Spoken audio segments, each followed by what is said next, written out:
Hey guys.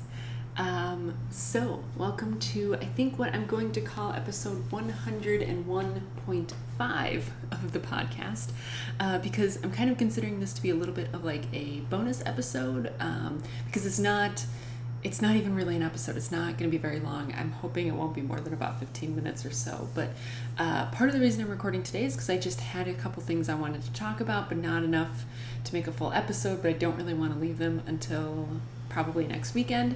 By the way, today is Sunday, September 23rd. So I had, a couple things I want to talk about. I'm also testing my new audio setup. So I know last week, I didn't think the audio was very good. Some people commented and said that, it sounded just fine. And I really appreciate that. Thank you.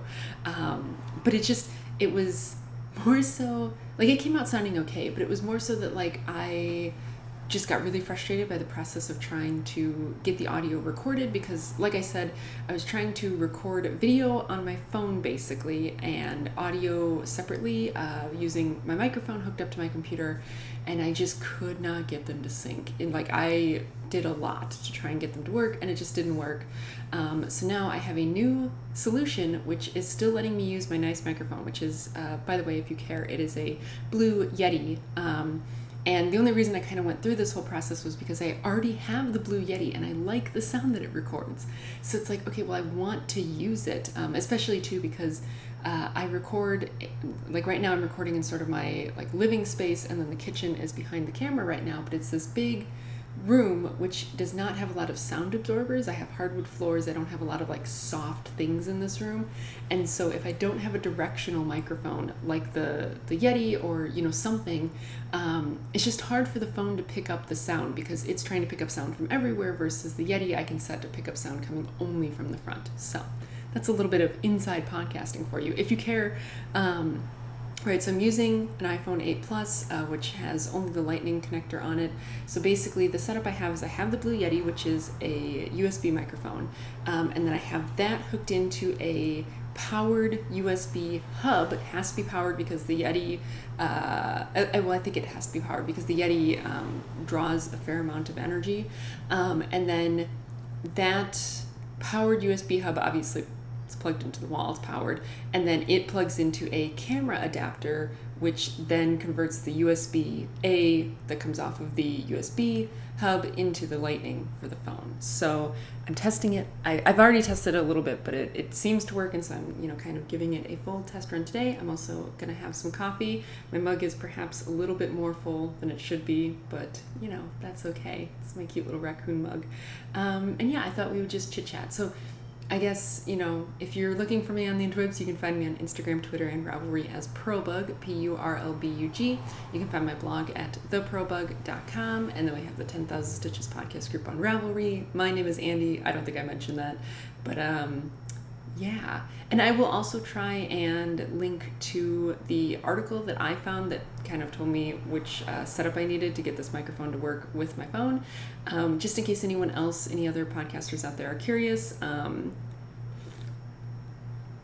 Like I said, this is really only beneficial if you already have the Yeti, because the Yeti itself, I don't know how much they cost now, but I think when I bought it, it was like somewhere between $150 and $200. It's not a cheap microphone. So if you were going to just buy a new microphone and you want to record on your iPhone, Blue is the brand of microphone. They actually have a very nice microphone that will plug directly into the Lightning port. So like if you're buying a new microphone, probably look into that. But if you already have a Yeti and you want to record on your phone, but you want to record the audio directly, this is a good solution.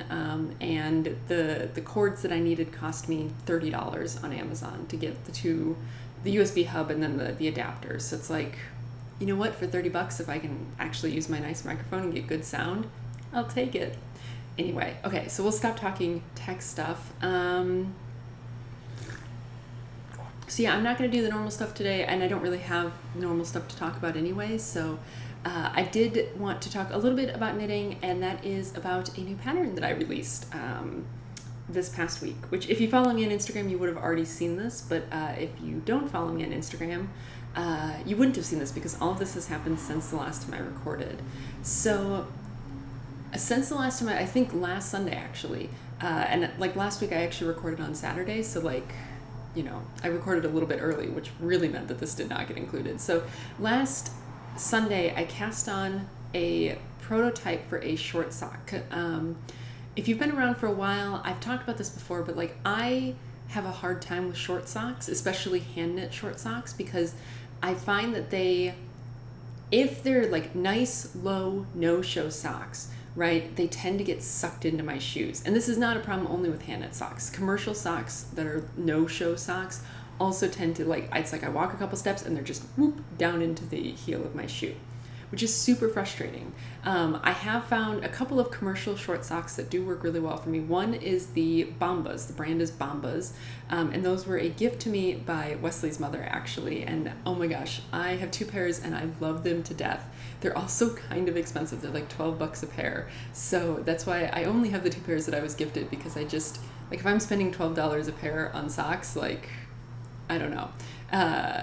Especially since I can make my own, I just have a hard time with that. But anyway, those are really good ones. And those they just happen to have like a higher back on them, and they have a little sort of little tab on the back, which keeps them out of my shoe, and those work really great. Another commercially knit sock, a no-show sock that has worked well for me is actually from Gap.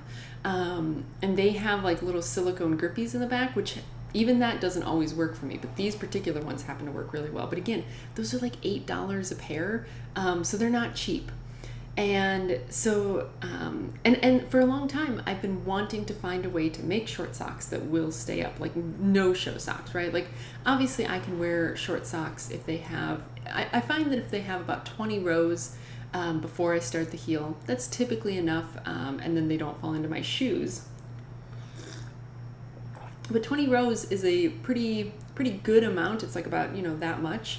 And so like if you're really going for the no-show sock look, it's a little bit too much, right? It doesn't quite look right. So I've been trying, and like this is not the first time I've actually knit up prototypes for this. Like I have done a fair amount of like trying to figure this out that you guys just have never seen, because they've all been so horrible that they haven't seen the light of day. But this is the first one that's actually worked. And so basically what this does is, let me set down my coffee and grab one of them. So this one is actually not the original prototype. That's in the laundry right now, but this is, one that I just finished up today. But basically what you do is you cast on your normal number of stitches and you knit a couple of rows, and then you knit this little cute heel tab here. So this is how it looks from the inside, and then this is how it looks from the outside. So you can see it's a little tiny little tab, and it turns out that plus the way that you do this is enough to keep it snug around your ankle, and this extends just far enough above the top of your shoes that it will keep it from getting sucked into your shoes. So right, so you knit this little heel tab, which is very similar to knitting a short row heel. So if you've done a short row heel before, this should be no problem. Even if you haven't done a short row heel, it's not hard, right? Like this is totally fine. And then you knit like 8 to 10 more rows, and then you start your heel, right? So essentially what you have is you basically have 8 to 10 rows above your heel, which makes for a very low sock, a good no-show sock. And I have written the pattern up for if you are doing a heel flap and gusset. I'm assuming that this should work fine if you wanted to do a short row heel then, but you might want to knit an extra like 5 to 10 rows just to like compensate for the difference in length between like a heel flap and a short row heel, because a short row heel is going to be fewer rows than a heel flap by about, I think, 5 to 10 rows. So yeah, and then you just knit the rest of your sock like normal. But the nice thing is that like it goes so fast if you're only knitting the foot of a sock, and like that's even coming from someone who wears size 10 shoes, right? So like even for me, this makes it so fast. And like, so I think the key thing that makes this work, right? One is the little heel tab, right? I think that really helps. And the fact that it's double thick, right? Because like you basically fold it over then. And like, I think that really helps to keep it from getting sucked into your shoe, because it's a little bit squishier than the rest of the sock.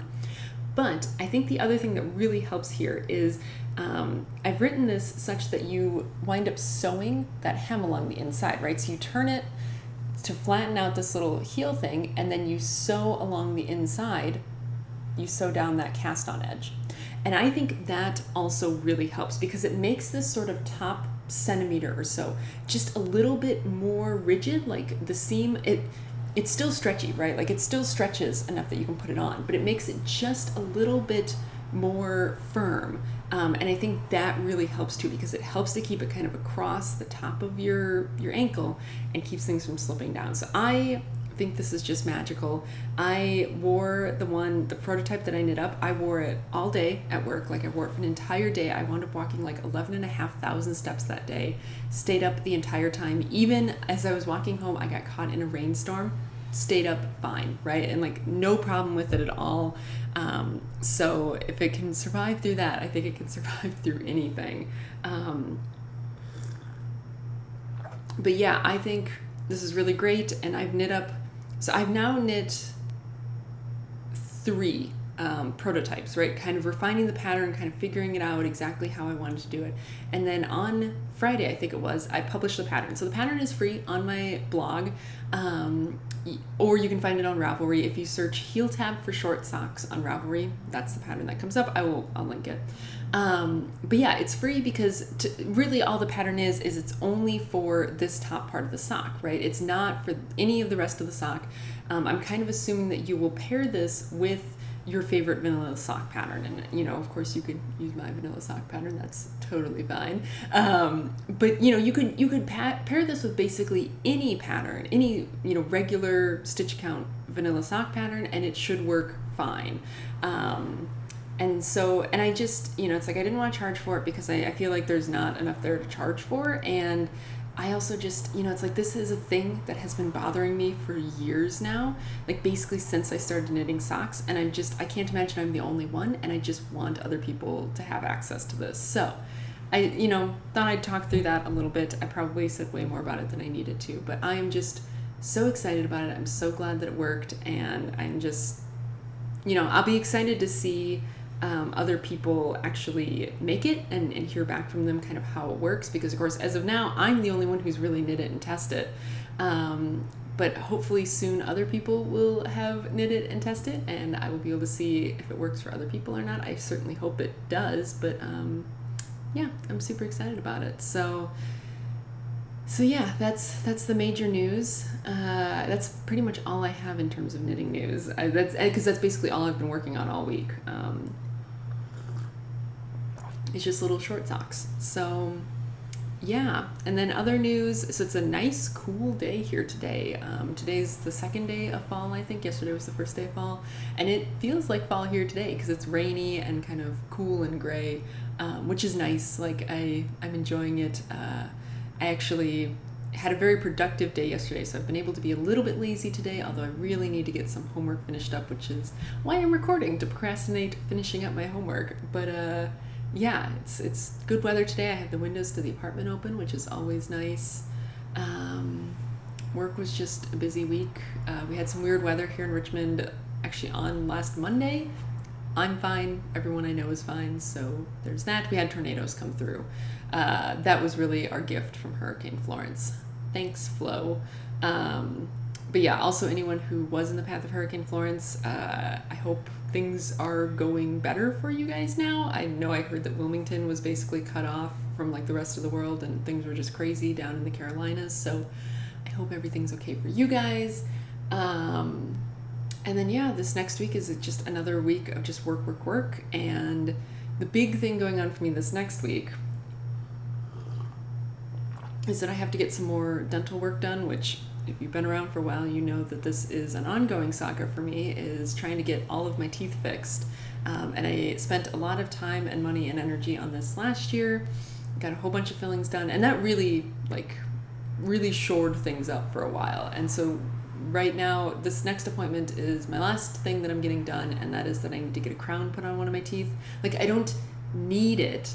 My dentist says, like, the tooth is stable, but it could go anytime. Like, of my teeth, this is the first one that will probably wind up cracking, and if it cracks, I'll probably need a root canal or maybe lose the tooth. So she was like, we should crown it because that will help keep the tooth there. So hopefully that's kind of like the last big thing that needs to get done, and then I will be set for many, many years as long as I keep going to the dentist. But for some reason, like, this is like freaking me out more than like getting fillings, because like I've had fillings before, I know what fillings are like, but I've never had this done before, and I know that it's no big deal and people do it all the time, and that it's just it's not any worse than a filling, but I'm still just like really nervous about it. And so yeah, so that's happening on Tuesday, and I'm just hoping that they get the permanent crown back quickly, and that I won't be stuck with a temporary one for too long. But yeah, it's making me nervous. So like, you know, any words of reassurance would be appreciated. Even though I know, like, logical part of my brain knows there's nothing to be worried about, but I'm still just like really worried about it. So yeah. But I think that's about it. I can see that I'm at 15 and a half minutes. So I said 15 minutes. Let's keep it to about 15 minutes. Still have a lot of my coffee left to drink, but you know, that's okay. So that's it for me for this week. Thanks very much for hanging out.